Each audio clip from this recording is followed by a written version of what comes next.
दोस्तों नमस्कार, मैं डॉक्टर M.K. सिंह अपने YouTube चैनल पर आप सभी का बहुत बहुत स्वागत करता हूं। तो दोस्तों आज फिर एक इम्पोर्टेंट, कल हम पाइल्स का वीडियो बना चुके हैं। आज हम एनल फिसूला, जिसको भगंदर बोलते हैं, तो आज हम एनल फिसूला के बारे में चर्चा करेंगे। एनल फिसूला होता क्यों है, कैसे होता है, कैसे इसका उपचार होगा, आज इसी के संबंध में बातें करेंगे दोस्तों। तो इसी के साथ दोस्तों, यदि आप हमारे इस YouTube चैनल पर नए हैं तो प्लीज़ आपसे आग्रहपूर्वक विनती है कि हमारे इस YouTube चैनल को लाइक शेयर सब्सक्राइब अवश्य करें एवं बेल बटन को प्रेस करना ना भूलें। इससे क्या होगा, जो भी नोटिफिकेशन आएगा वो आपको मिलता रहेगा। हम ऐसे ही नॉलेजेबल वीडियो लेके आते रहते हैं आपके लिए दोस्तों। तो चलिए हमारे साथ बने रहिए, लास्ट तक पूरा वीडियो देखिए। तो दोस्तों एनल फिसूला भगंदर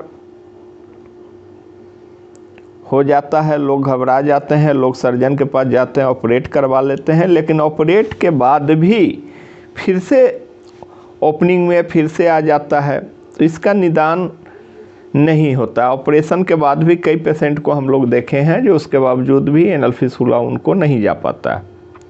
तो सबसे पहले पाइल्स और एनल फिसूला को हम कैसे अनुभव करें, हम कैसे समझें कि एनल फिसूला है या पाइल्स। तो दोस्तों इसके लिए किसी सर्जन के पास जाकर के चेकअप कराइए। इसका जांच भी आता है, MRI भी आप करा सकते हैं। मे बी नहीं तो कोई होम्यो के डॉक्टर के पास आप जा सकते हैं, वो चेक करके बता देंगे। चूँकि फिसूला में क्या होता है दोस्तों, ये एनल एरिया में एक टर्न पाइप नुमा आकार आता है अंदर में एनस एरिया में, और वही पाइप में कहीं ना कहीं इन्फेक्शन हो जाने के वजह से मस्सा टाइप का रहता है। और धीरे धीरे आप सोचेंगे कि हमको ठीक हो जाएगा, ये थोड़ा सा फुंसी टाइप का हो गया है, ठीक हो जाएगा। ऐसे करते करते महीना 2 महीना 3 महीना निकल जाता है। फिर देखते हैं यार अब फिर ठीक हो जाएगा। ऐसे करते करते आप टाइम टेकिंग कर लेते हैं, एनल फिसूला बढ़ जाता है और एनस एरिया में, रेक्टम एरिया में और होल बढ़ जाता है। होल बढ़ने के वजह से जो टनल के द्वारा एक पाइप आता है उसी में इन्फेक्शन होकर के एनल फिसूला हो जाता है दोस्तों। तो उसमें क्या होता है, ये आपको पस भी आता है, कभी कभी ब्लड भी आता है, और धीरे धीरे एनस एरिया फैलाव कर लेता है। फैलाव करते करते फिर वह क्या होता है, जैसे साइक्लिन होता है, इसी तरह जैसे आपका पस जमना चालू हो गया, अंदर में पस बन रहा है। पस बनते बनते फिर 1 सप्ताह आप ठीक रहेंगे, फिर अगले सप्ताह आपको पस बाहर आना चालू हो जाएगा। चिपचिपा सा द्रव जैसा आएगा एनस द्वार से, गुर्दा द्वार से, और फिर आपका हो सकता है हल्का ब्लडिंग भी आवे।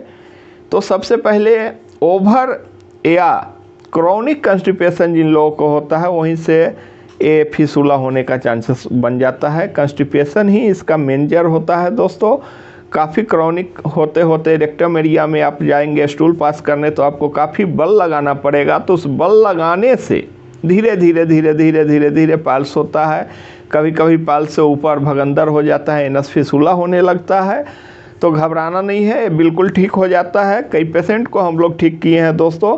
तो या तो किसी डॉक्टर से आप चेकअप करा ले, चेकअप कराने के बाद या तो सर्जन से चेकअप करा ले, उससे भी क्लियर नहीं हो तो MRI भी करा के आप अपना देख सकते हैं और क्लियर हो जाता है। तो भगंदर इसी टाइप से आपका पस, ब्लड, हालांकि एनस फिसूला में बर्निंग नहीं होता, अब उसमें ज़्यादा बर्निंग इचिंग नहीं होता है, लेकिन में भी किसी केसेस में बर्निंग भी हो जाता है। चूँकि ज़्यादा आप परेशान हो जाते हैं, स्टूल पास करने जाने से पहले आप काफ़ी डर जाते हैं कि काफ़ी हमको बल लगाना पड़ेगा, बल लगाएंगे तो हमको पेन करेगा तो परेशानी होगा। तो काफ़ी दोस्तों यह सेंसिटिव केस हो जाता है। साथ साथ यदि आपके फैमिली हिस्ट्री रहा हो, किसी को और घर में, परिवार में, माता पिता या ऊपर के पीढ़ी में या मायके आपके किसी भी खानदान में किसी को भी हो, तो उस तरफ से भी आपके पास आने की संभावना रहता है। तो इसके साथ दोस्तों रेक्टम से ब्लड आना, रेक्टम से पस आना, रेक्टम में ईचिंग होना, रेक्टम में कभी किसी किसी केस में बर्निंग, ऐसे फिसूला में बहुत कम ही पाया जाता है, लेकिन किसी किसी केस में बर्निंग भी होने लगता है। चूँकि इतना ना इन्फेक्शन हो जाता है, इन्फेक्शन होने के कारण बर्निंग भी हो सकता है, मे भी ऐसे कम ही पाया जाता है, पाल्स में ज़्यादा बर्निंग पाया जाता है। तो दोस्तों मेनली एनस फिसूला यही सब वजहों का क्या कारण है होने का, साइन एंड सिम्टम्स इसका यही है। इससे आपको काफ़ी परेशान कर देता है, आप परेशान हो जाते हैं, फिर आप सर्जन के पास जा कर के ऑपरेट भी करवाते हैं, उसके बाद भी विफल होते हैं, उसके बाद भी फिर से रिपीट करता है।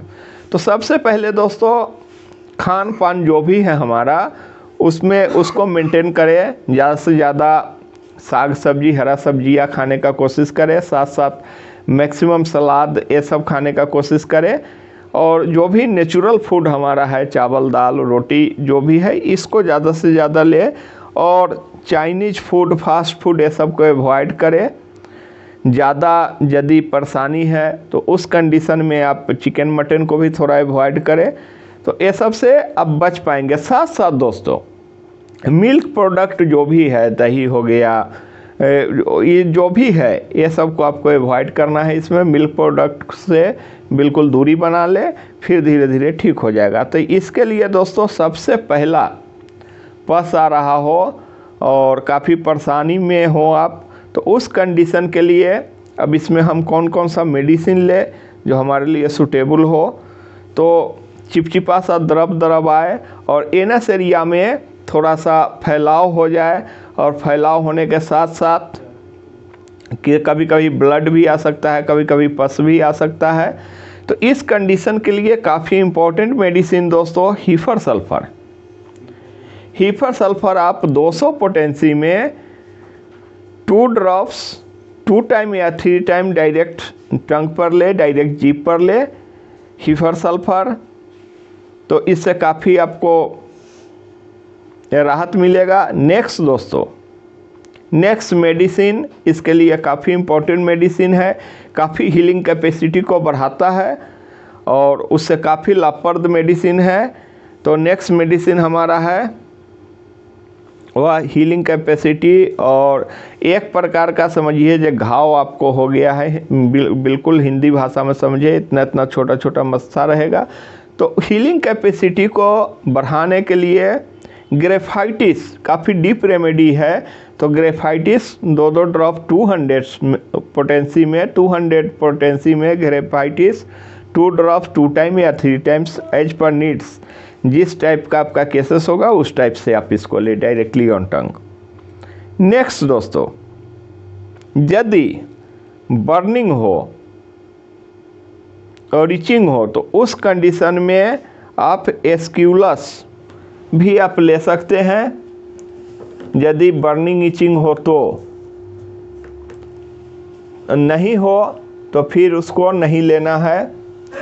बर्निंग इचिंग नहीं हो तो उसको ना ले, अन्यथा आप उसको ले सकते हैं। एस्क्यूलस 30 में ले। नेक्स्ट दोस्तों, इसके लिए हीलिंग कैपेसिटी को ठीक करने के लिए या तो आप साइलिसिया मेडिसिन डाइल्यूशन में ले, अन्यथा आप बायोकेमिक में 6x पोटेंसी में आप ले सकते हैं। 6x में 4 गोली 3 बार मुंह में रख करके उसको चूसे, काफ़ी अच्छा काम करेगा। नेक्स्ट दोस्तों, कैलकेरिया फ्लोर 6x, उसको भी आप ले सकते हैं। कैलकेरिया फ्लोर 6x, वो भी 4 गोली 3 बार दिन में ले। साथ साथ दोस्तों एस्क्यूलस भी ले सकते हैं, अन्यथा एसिड नाइट्रिक 30 पोटेंसी में यदि जलन बर्निंग हो तो एस्क्यूलस, और एसिड नाइट्रिक यदि आपको बर्निंग ना हो तो नहीं ले।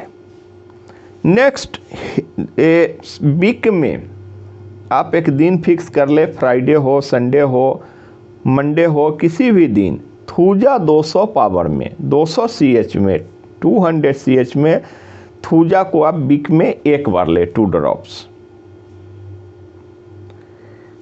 तो एनल फिसूला कुछ दिन इसको कंटिन्यू करेंगे इस मेडिसिन को दोस्तों, महीना 2 महीना 3 महीना, काफ़ी अच्छा आपको रिजल्ट देगा। लास्ट में दोस्तों आफ्टर मील, जब आप खाना खा करके सोने जाएं तो उस कंडीशन में नक्स भूमिका 30 2 ड्रॉप्स लेकर के आप सोएं। तो ये सारे दवा लेंगे तो बिल्कुल फिसूला ठीक हो जाएगा और धीरे धीरे धीरे धीरे आपका इम्प्रूवमेंट हो जाएगा। 2 महीना 3 महीना 6 महीना में आप बिल्कुल क्योरेबल हो जाएगा, बिल्कुल क्योर हो जाएगा। तो दोस्तों मेनली 4-5 मेडिसिन पर हम चर्चा किए, ये काफ़ी इम्पोर्टेंट मेडिसिन है।